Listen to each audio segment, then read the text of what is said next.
The Lord be with you. and with your spirit. Reading from the Holy Gospel according to Saint John. Glory to you, O Lord.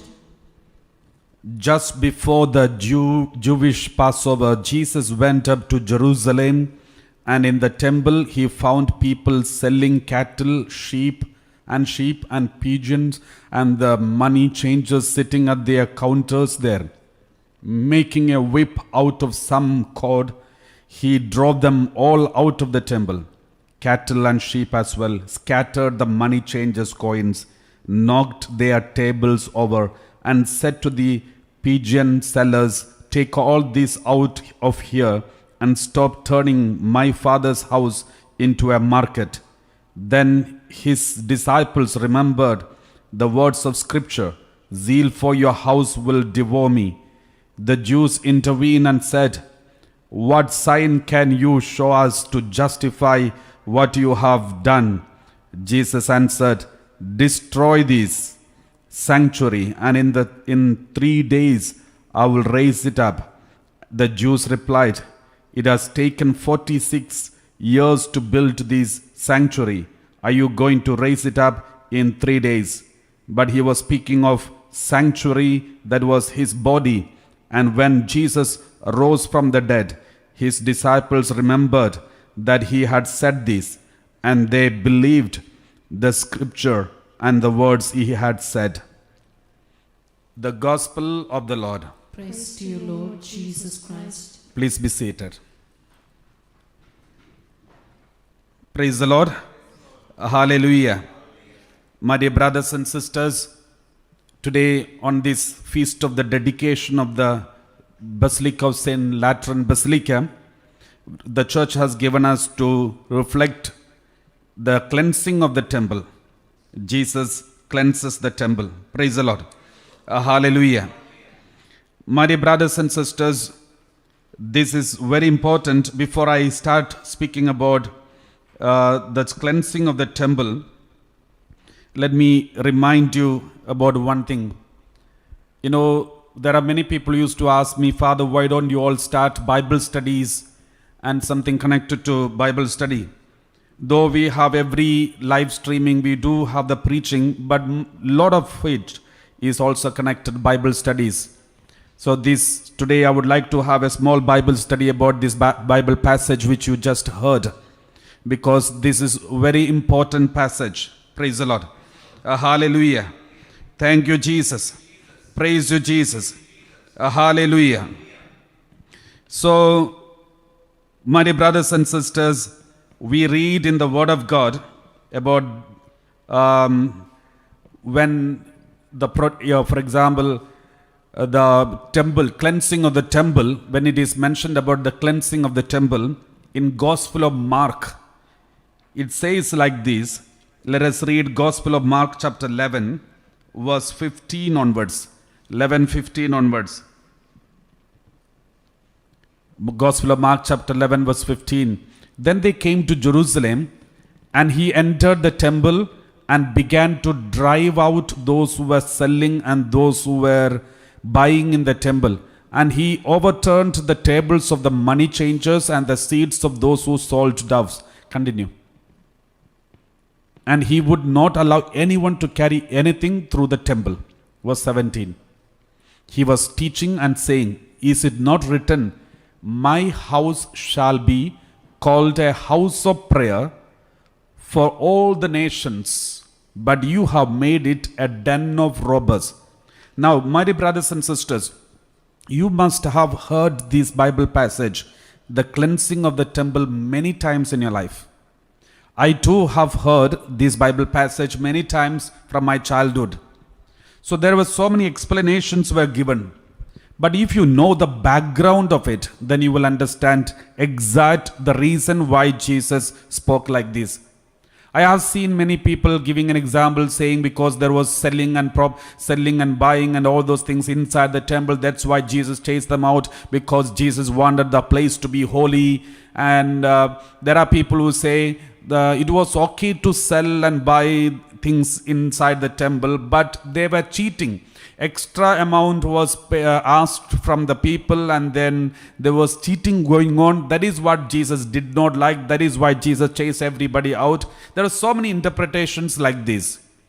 But if you really want to know the truth, then we need to understand what was the culture and situation existing in the first century during the time of Jesus.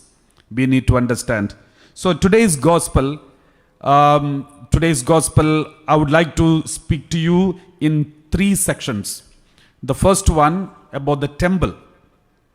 The second one, what was the belief, what was the understanding, what was really going on in the temple during the time of Jesus. What really happened there during the time of Jesus?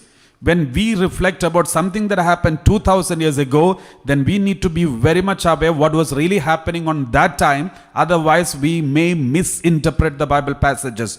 So we need to understand what was the system, why did Jesus spoke against those people and chased them all out and made a mess there in that temple, because there is some reason. And the third one, through all these actions, through all these, Jesus was prophesying something. The third section, through this cleansing of the temple, in fact, Jesus was prophesying something. So these are the 3 things we are going to reflect and discuss today through this homily. Praise the Lord. Hallelujah. The first point, Jesus, we read in the Gospel of John chapter 2, in the same passage, we read Gospel John chapter 2 verse 13 onwards. The Passover of the Jews was near, and Jesus went up to Jerusalem. He went to the Jerusalem temple, and remember, he went to the temple, Jerusalem temple. Now we need to understand one thing. We have already discussed in the previous talks. The Christianity is the continuation of the Jewish religion. If you really need to understand everything that is practiced in the Christianity, the meaning, origin and details of the teaching and practicing of the Catholics or Christianity in the New Testament or even today, if you really want to understand, then you need to study Old Testament Jewish religion. How did they practice? What was the meaning of it? Why did they start it? And all these things, if you know, then you will understand what does the Catholic Church teach today. Praise the Lord. Because the Catholic Church is the continuation of the Jewish religion. Praise the Lord. So we proved through the biblically and also through historically, through the teaching of the Old Testament, New Testament, we already proved it in the previous talks which was delivered from Divine Retreat Center. Praise the Lord. So if anybody wants to know more about it, those videos are available in our YouTube. Please go and check it. Praise the Lord. So now, when we speak about Old Testament and New Testament, in the Old Testament, even today, Jewish people have got so many synagogues. Just like us, we have so many churches. In here one church, another place, another church. Some churches are shrines, some are basilicas, some are foreign churches, and some are ordinary churches. So many churches around the world.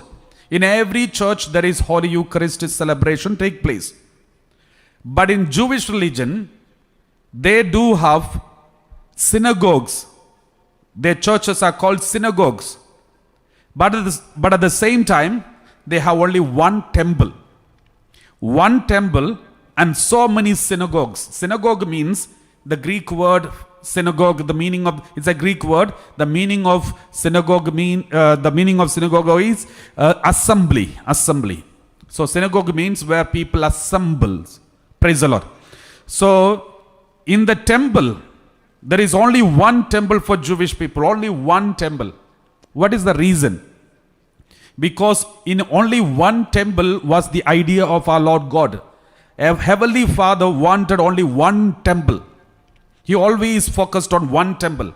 He specifically told the people, don't make so many temples. Only one temple. And in that temple, priest should serve. Second, sacrifice should take place. These 2 things are connected to the temple. Priest and sacrifice.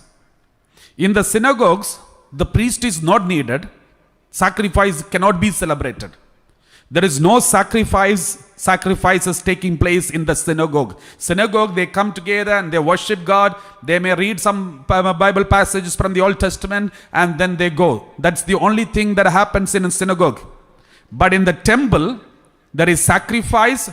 There are priests and they do sacrifice. In the Old Testament, there is only one temple. For the whole history of Jerusalem, Jewish people, there is only one temple, that is Jerusalem temple. Before Jerusalem temple was built, there was no temple. Especially when they were in the Egypt, there was no temple. And when they started the journey, the Exodus, during the Exodus time, they had Ark of the Covenant. That was the tabernacle, that was considered as the prefiguration of temple. And then God said, now you have this tabernacle and this the Ark of the Covenant, Holy of Holies, and then holy place and the outer court, all these called tabernacle. Now you have, but later I'm going to show you one place. Only in that place you should gather and celebrate that sacrifice. There will be priest and these priests will celebrate sacrifice. Nowhere else you should celebrate. The Passover should be celebrated only in the temple. Where is it written, all these things? We will read it one by one, then you will understand it. Deuteronomy chapter 12 verse 5 onwards. Deuteronomy chapter 12 verse 5 onwards. We read like this. But you shall seek the place that the Lord your God will choose out of all our tribes as his habitation to put his name there. You shall go there. I am going to select a place and there you have to have your habitation and there you should go there and praise and do the worship. Continue. Verse 6. Bringing there your burnt offerings and your sacrifices, your tithes, your donations, your votive gifts, your free will offerings, and the firstlings of your herds and flocks. Everything should be brought to that only one place, to that temple. Continue. Verse 7. We read, and you shall eat there. So, the Passover should be eaten in the temple. You shall in the temple, that is Jerusalem temple, Passover should be celebrated. The sacrifice, the Passover, should be eaten there in the presence of the Lord your God, and you and your households together rejoicing in all the undertakings in which the Lord your God has blessed you. So you have to celebrate it in the temple, in and around the temple. 8. So it's about a place which is chosen. You shall not act as we are acting here today. All of us according to our own desires. Don't act there as you want. Now, in this Exodus time, God spoke all these things during the Exodus. God said, now you are on the way. Whatever you want to do, you are doing it in the desert. But once I have chosen a place and you have established a temple, then don't go and act as you want, as you like, as your own desires there. There is a specific rule and regulation, restrictions, rituals, everything will be there. You have to follow it. Don't do whatever you want. Praise the Lord. My dear brothers and sisters, as I told you, this is our Old Testament. In the New Testament, there is only one temple, the church, the mystical body of Christ. That is only one. God doesn't want anyone to create so many churches. Because it cannot be like that. Because it's a continuation of the Old Testament. In the Old Testament, one temple. There should be, everyone should be, unity is very important. Everyone should be united. Even if you are in different places, all the synagogues are supposed to be built pointing towards the Jerusalem temple, because only one temple. In the New Testament, the church, which is the mystical body of Christ, is one temple. Praise the Lord. No one is allowed to divide these churches and create their own churches. Because we'll be speaking about it later. So now, therefore, God says, now you are wandering here and there, therefore you do whatever you want, especially when for the Passover. But one day I'm going to give you a place, and there you will build a temple, and there you will gather and you will eat together, but don't act as you want, as your desires. You shall not act as we are acting here today. All of us acting according to our own desires. Continue. For you have not yet come into the rest and possession that the Lord your God is giving you. You have not yet reached the holy place, the promised land. Now you do whatever you want. But that day, when you are resting in the promised land, I will give you a specific place. There you have to celebrate Passover, not anywhere else. And you have some rituals which should be practiced not as you want. Verse 10. We read like this: when you cross over the Jordan and live in the land that the Lord your God is allotting to you, and when he gives you rest from your enemies all around, so that you live in safety. There in the Holy Land, you will live in safety. Continue. Then you shall bring everything that I command you to the place. There is a place which I commanded, to the place that the Lord your God will choose as a dwelling for his name. One place in the Holy Land, promised land, one place I am going to choose as a dwelling place for his holy name. There your burnt offerings and your sacrifices, your tithes, and then your donations and all your choice votive gifts that you vow to the Lord, you have to bring it to that place. This is what God said. Verse 12. And you shall rejoice before the Lord your God, you together with your sons and your daughters, your male and female. Continue. Verse 13. Take care that you do not offer your burnt offerings at any place you happen to see. Don't ever do the sacrifices at any other place where you want. Only in this place. My dear brothers and sisters, in only one church, one temple, the holy sacrifice should be taken place. That holy Eucharist, the holy sacrifice, only in one place, in one temple, it is valid. Any other sacrifices that is taking place anywhere else is not valid. That is why the Catholic Church doesn't encourage the members to go and participate any other Holy Eucharist or any other Eucharistic celebration conducted and celebrated by any other denomination, except those Christian communities are in communion with Pope and in communion with the Catholic Church. Otherwise, not allowed. The Catholics are not permitted. The history is behind this. Because only in one temple the sacrifice should be taken place. I'm not talking about the structure. We have one church here, another church there, another church there. I'm talking about the mystical body of Christ, which is united, which Jesus started 2000 years ago, which is continued through his successors of his apostles. One temple. Praise the Lord. Hallelujah. Let us read. This is because the prefiguration is already given in the Old Testament. Only one temple for Jewish, wherever, whoever, whatever denominations or groups they have only one temple. Even today, they go to all the synagogues, and the biggest prayer that they have is, Lord, restore the temple and restore the priesthood. Even today they are praying for this. Restore the temple and restore the priesthood. They don't realize that Jesus has already restored the temple, restored the priesthood. Praise the Lord. Just before the destruction of the Jerusalem temple, Jesus has already restored the temple and already restored the priesthood. Therefore, there is a continuation already. There is not even 1 day's gap. Praise the Lord. So take care that you do not offer your burnt offerings at any other place you happen to see. Verse 14. But only at the place that the Lord will choose in one of your tribes, there you shall offer your burnt offerings, and there you shall do everything I command you. Only in one place which I am going to choose. That is the only place you are supposed to celebrate. Praise the Lord.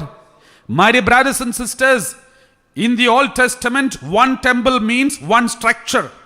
In the New Testament, one temple means the mystical body of Christ, that is the church. Jesus is the head. Praise the Lord. Hallelujah. Now let's read one more Deuteronomy chapter 16 verse 5 onwards. 16:5, Deuteronomy. You are not permitted to offer the Passover sacrifice within any of your towns that the Lord your God is giving you. Passover is the prefiguration of the Holy Eucharist. So you are not permitted to offer the Passover sacrifice within any of your towns that the Lord your God is giving you. But verse 6. But at the place that the Lord your God will choose as a dwelling for his name, only there you shall offer the Passover. Praise the Lord. Only there you shall offer the Passover sacrifice in the evening at sunset, the time day when you depart from Egypt. My dear brothers and sisters, only one place is allotted for the sacrifice. That is why even today the Jewish people are crying to restore the Jerusalem temple. Though the whole Israel is of theirs, but only one problem. The exact place where the Jerusalem temple was, now it is a mosque.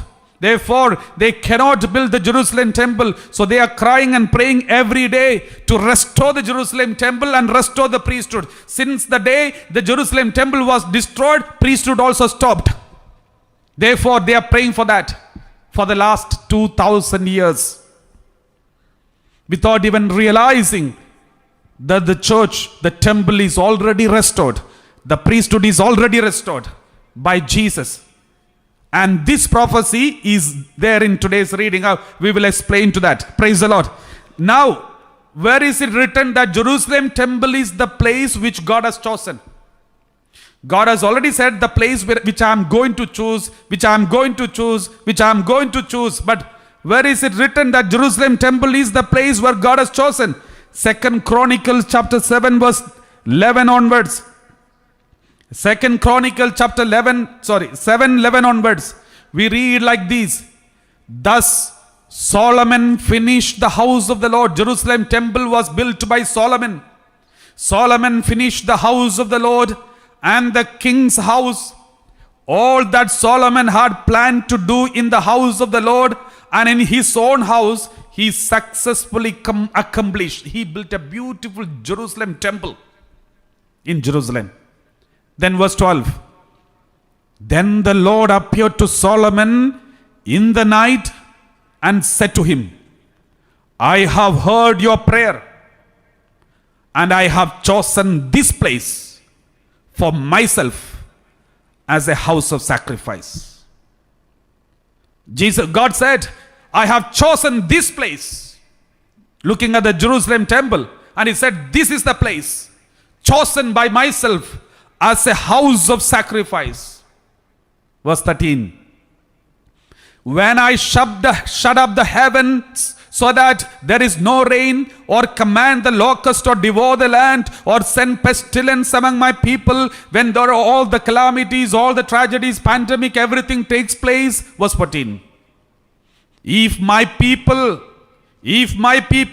who are called by my name humble themselves, pray, seek my face, turn from their wicked ways, then I will hear from heaven and I will forgive their sin and heal their land. Then continue.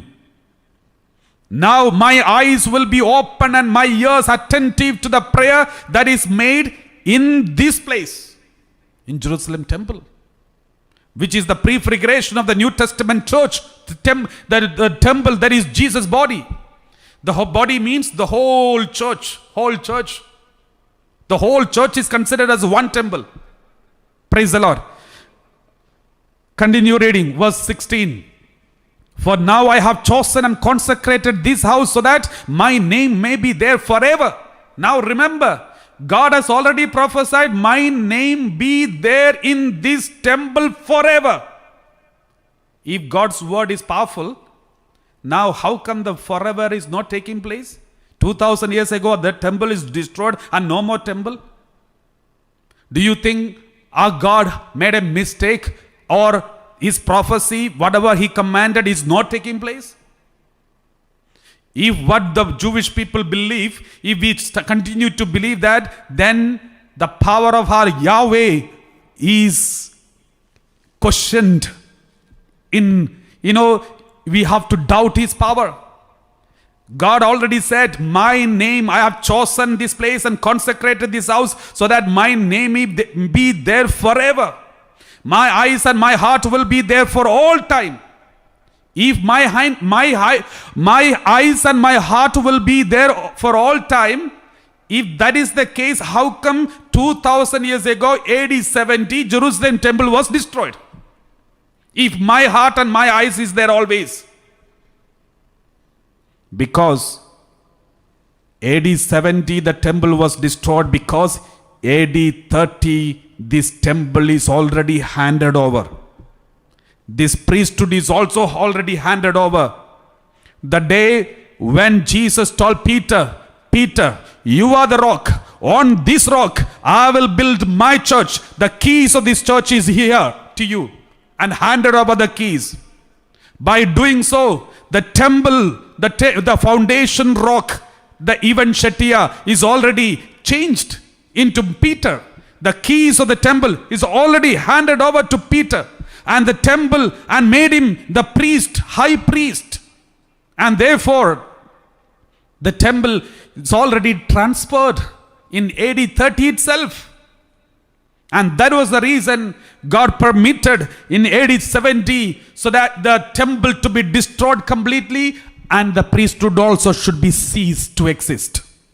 The priesthood of the Old Testament. Now the New Testament priesthood, New Testament temple, New Testament key, the power to open and power to close is handed over, and it is continued. When we take this message of Jesus seriously, then this word of God is meaningful. Because God said, now I have chosen and consecrated this house, so that this house, this church, the temple, so that my name be there forever. My eyes and my heart will be there for all time. Now the eyes of God, the heart of God is there in the church, in the temple, which is the church, the New Testament church, which is even after 2000 years, it is continued to exist. It will be there forever. Verse 17. As for you, if you walk before me as your father David walked, doing according to all that I have commanded you, and keeping my statutes and my ordinances. Verse 18. Then I will establish your royal throne, as I made covenant with your father David, saying, you shall never lack a successor to rule over Israel. Now listen, when he spoke about the temple, he is speaking about the throne. Now you have to remember, when God speaks about the temple, why is he speaking about the throne? Throne is different, temple is different. Throne is worldly, temple is spiritual.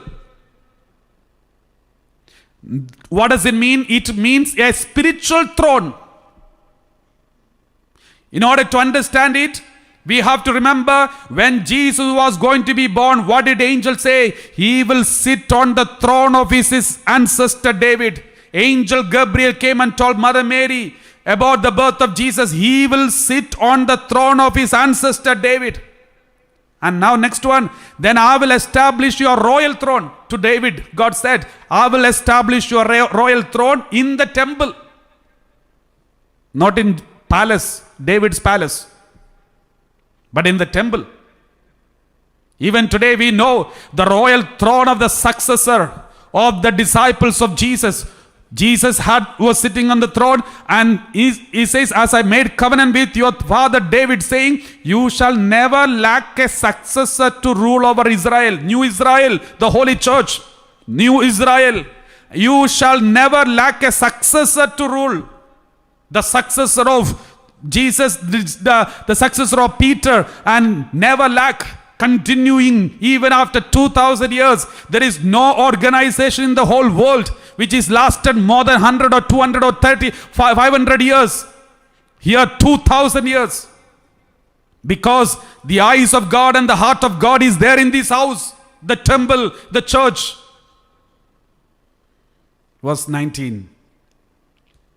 But if you turn aside and forsake my statutes and my commandments that I have set before you, and go and serve other gods and worship them, if you go after other gods and worship other gods and go and create other churches and all these things, then I will forget. Then what happens?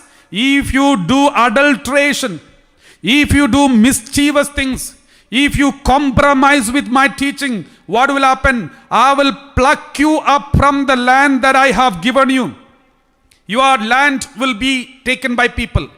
Second, this house which I have consecrated for my name, I will continue.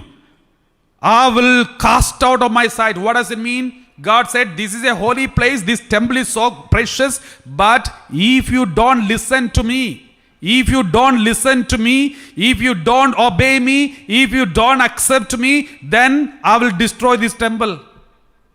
This was fulfilled when Jesus came and preached the temple. In the temple, Jesus preached. Who is Jesus? God himself. What did he preach? He preached the word of God. But did any of the Israelites accept except the 12 disciples? The rabbis, the Levites, the Pharisees, the Sadducees, none of them accepted. So what happened? The land was conquered by Roman Empire in AD 70. Immediately after the death of Jesus, AD 70, the land was conquered, temple was destroyed. The prophecy was fulfilled. God said, if you don't listen to me, if you don't accept whatever I say, then your land will be conquered by someone else, and this temple which I have chosen will be destroyed. I will take it away from my sight and will make it a proverb and a byword among all peoples. And people will look at this temple which was there, but it is destroyed. People will look at this place and will say like this. What does they say? Continue. And regarding this house, now it's exalted, everyone passing by will be astonished and say, why has the Lord done such a thing to this land and to this house? Why did God do such a thing, such a mighty God? But what happened to the temple is gone, destroyed.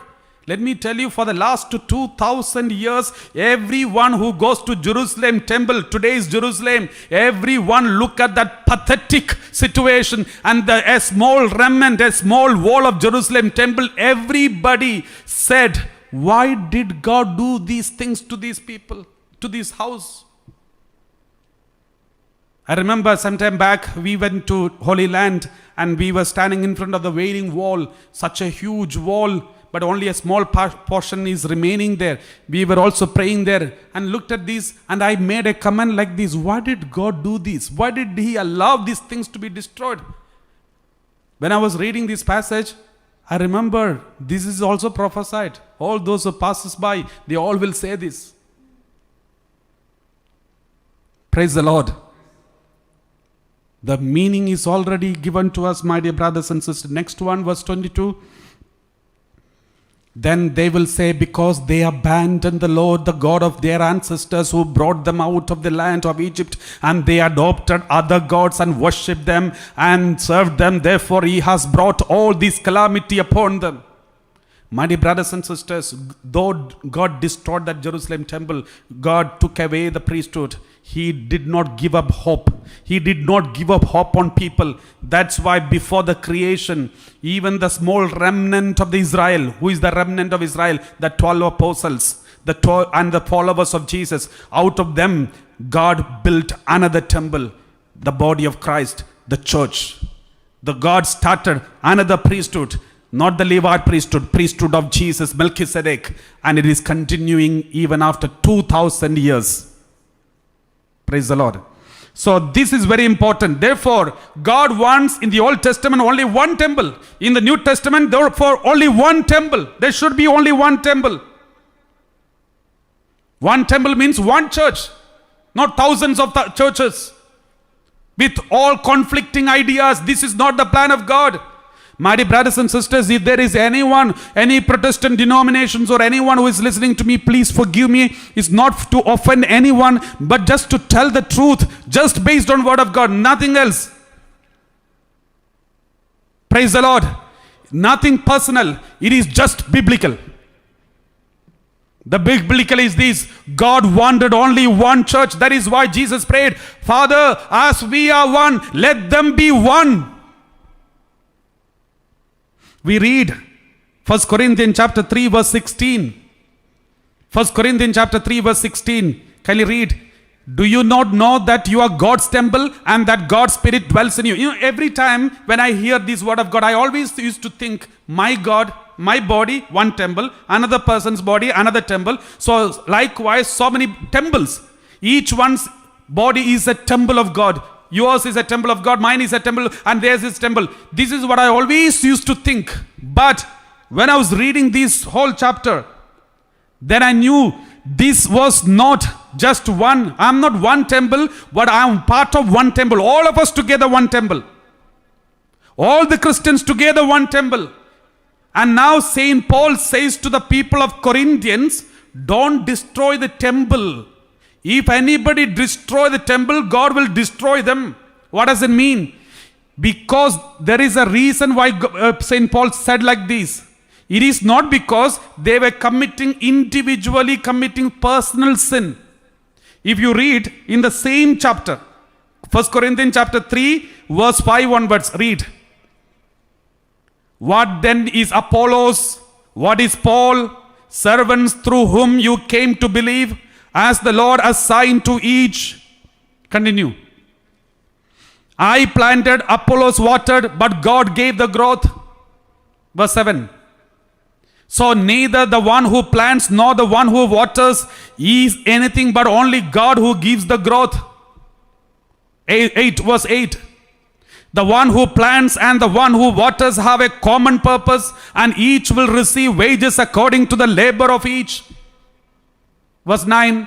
For we are God's servants working together. You are God's field, God's building. You all are God's building. Remember the reason why St. Paul said like this, you are God's temple, because there were so many people who started groupism.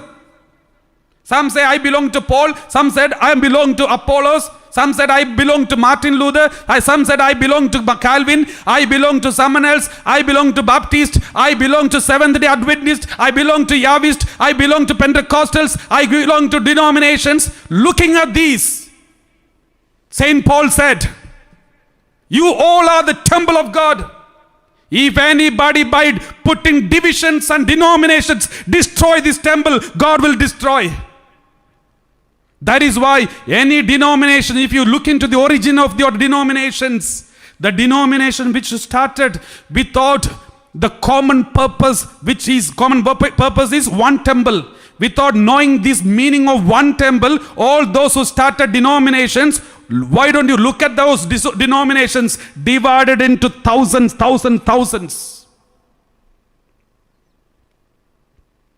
Praise the Lord. My dear brothers and sisters, please take this very seriously. If there is any problem, the mistakes will happen anywhere, any houses. But we have to clarify and pray for each other, support each other and purify and go together, because we are one body. And after all, if any member in this body is doing something wrong, the head will take care. I don't need to take care. The head, Jesus, will take care of it. He knows how to purify. We don't need to divide and make another denomination and try to purify the church. It is not a proper way. Praise the Lord. Okay, I don't want to speak more about this because it may hurt many people, but please forgive me. I'm just preaching the word of God. What I was convinced from the word of God, I'm just sharing with you. You may have difference of opinions, but don't worry. This is what my conviction is. You're free to accept or reject it, but still continue to listen. Praise the Lord. Hallelujah. The second point, the first point, therefore, the unity of the temple. One temple in the Old Testament, and this temple is continued in the New Testament, which is the mystical body, the body of Christ, which is called the church. Now, the second point, why did Jesus cleanse the temple? Now, if you know the history of Jerusalem temple is a huge Jerusalem, almost around 60 football grounds size, around 60 football grounds size of it. That is the whole temple area. And there is in the main place in the center, there is Holy of Holies, then holy place, then outer court. There is also one more section inside the Jerusalem temple. One section, the whole section is for Jewish people. There is another section is for the Gentiles.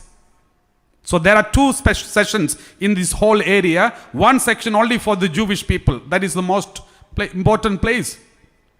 But there are people, for the Gentiles, there is another section where the Gentiles, especially those who want to be converted to Jewish religion, first they have to come and stand there. Even in the church, in the Catholic Church also, the catechumens, those who want to be converted and baptized into Catholic Church, members of the church, initially they are supposed to stand outside the church and continue praying, and after some time, one step by step, they have to come forward. At the end, they receive baptism and they become one with the community. That's a tradition in the church for a long time. The same way in the Jewish religion also, in the temple, there is a special section only for the Gentiles. Now, in the time of Jesus, the Jewish people, what did they do? They kept the section which is belonging to them holy. But the section where the Gentiles were supposed to come and start and pray and stand and they made it a place of selling things. They made it a marketplace because they don't care the Gentiles. They didn't honor.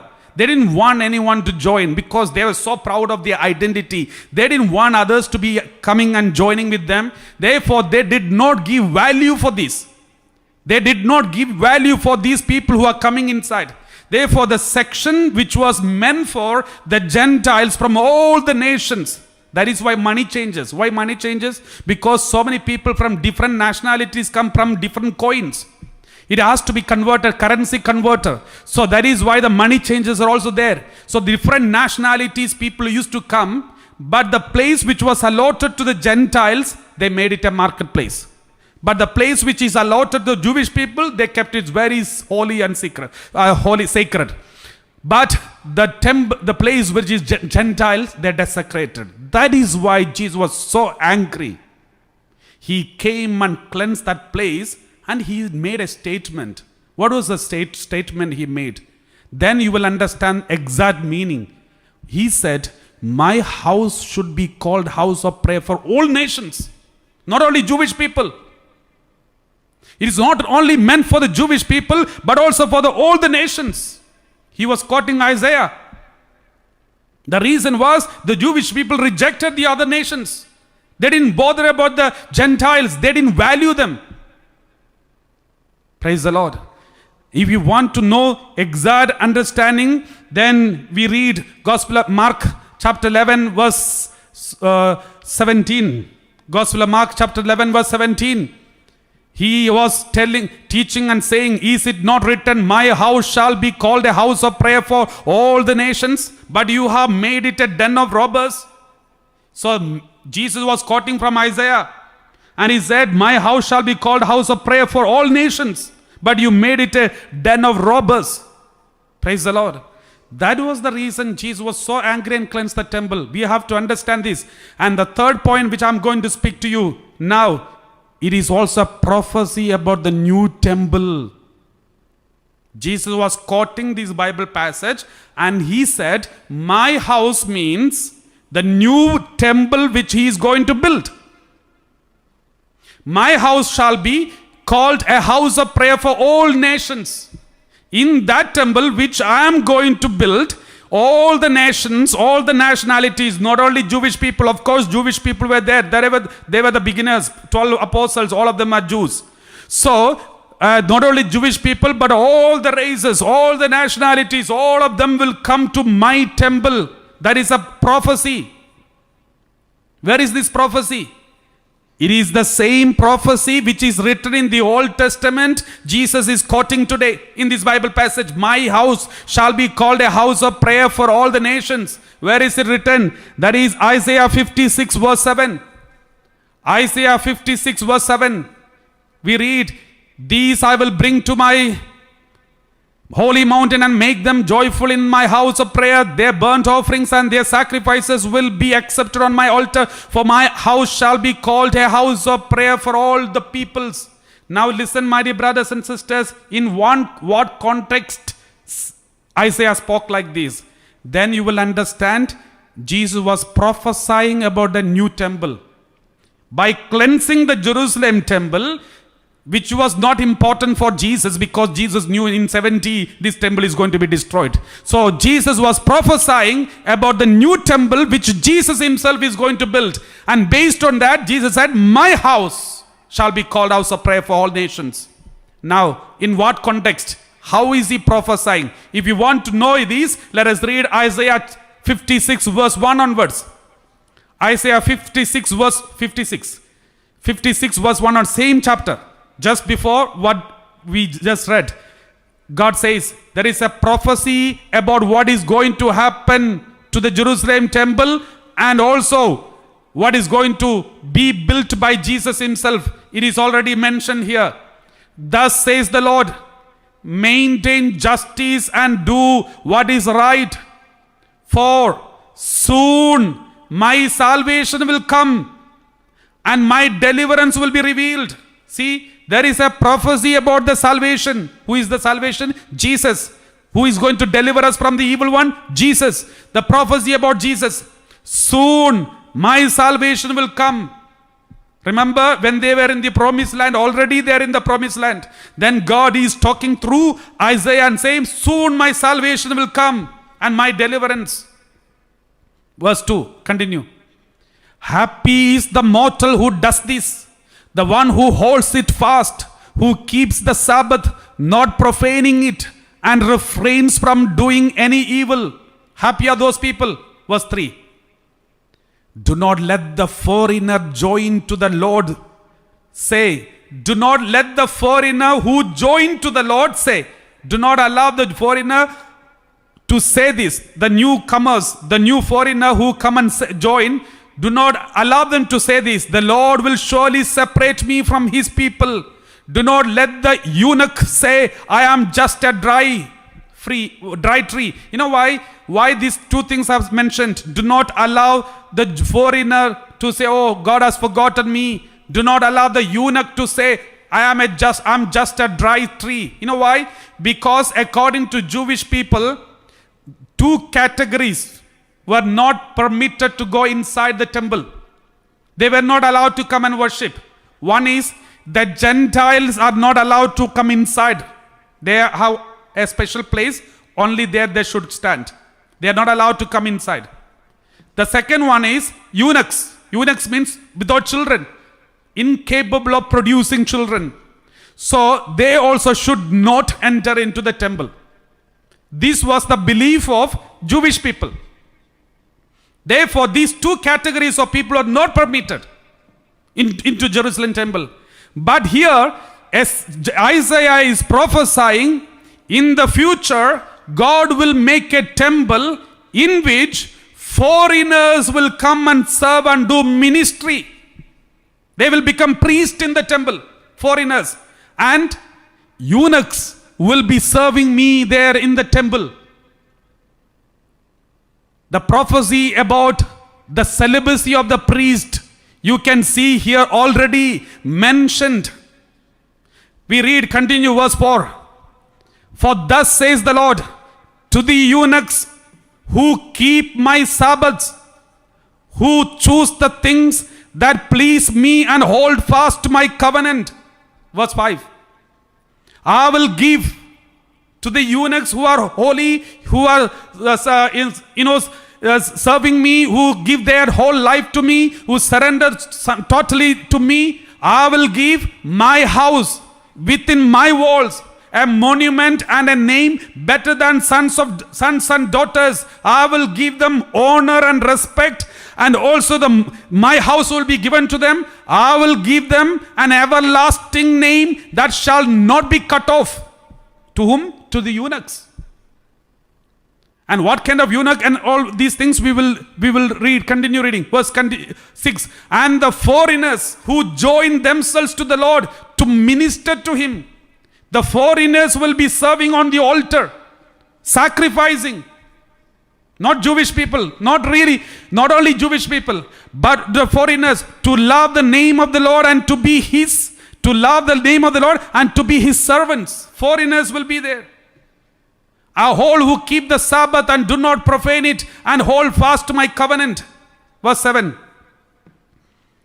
These I will bring to my holy mountain and make them joyful in my house of prayer. Their burnt offerings and their sacrifices will be accepted on my altar. See, Jewish people did not accept their sacrifices, but God says, God is prophesying through the book of Isaiah that on that day I am going to build a temple. In that temple foreigners will be welcomed, and foreigners and eunuchs will be serving my altar, and their offering and sacrifices on the altar will be accepted by me, for my house shall be called a house of prayer for all nations. This is the statement Jesus quoted. That means the same prophecy, Jesus was taking it from the Old Testament and announcing it in the temple. This is the secret of the cleansing of the temple, my dear brothers and sisters. Who are the eunuchs? Matthew 19:12. Matthew 19:12. These eunuchs, which is already foreshadowed, is written here. For there are eunuchs, Jesus said, there are eunuchs who have been so from birth. There are eunuchs who have been made eunuchs by others. Next one. There are eunuchs who have made themselves eunuchs for the sake of the kingdom of heaven. Praise the Lord. Let anyone accept this who can. That means the gift of celibacy. There are people who are going to make themselves not ready to give birth to the children, or are not getting married and giving birth to the children, but making themselves eunuchs for the sake of the kingdom of heaven. They will be all serving at the altar. My dear brothers and sisters, it is already foreshadowed and prophesied in the Old Testament. And this was re-prophesied in the Jerusalem temple when Jesus was cleansing the temple. This is the secret of Jerusalem temple and the cleansing of the temple, my dear brothers and sisters. This is the Bible study I wanted to give you on this day, as we are celebrating the feast of the dedication of the St. Lateran Basilica, which is the mother temple church of all the churches in the world. It shows the unity of the one church, that is Holy Catholic Church. So let's all close our eyes and ask forgiveness from God for all the misunderstanding and misinterpretations we are giving without knowing the background and the original sense of it. Let's ask forgiveness, and always let us have a thirst to know the Bible more and more and study the Bible more and more, so that we may be set free.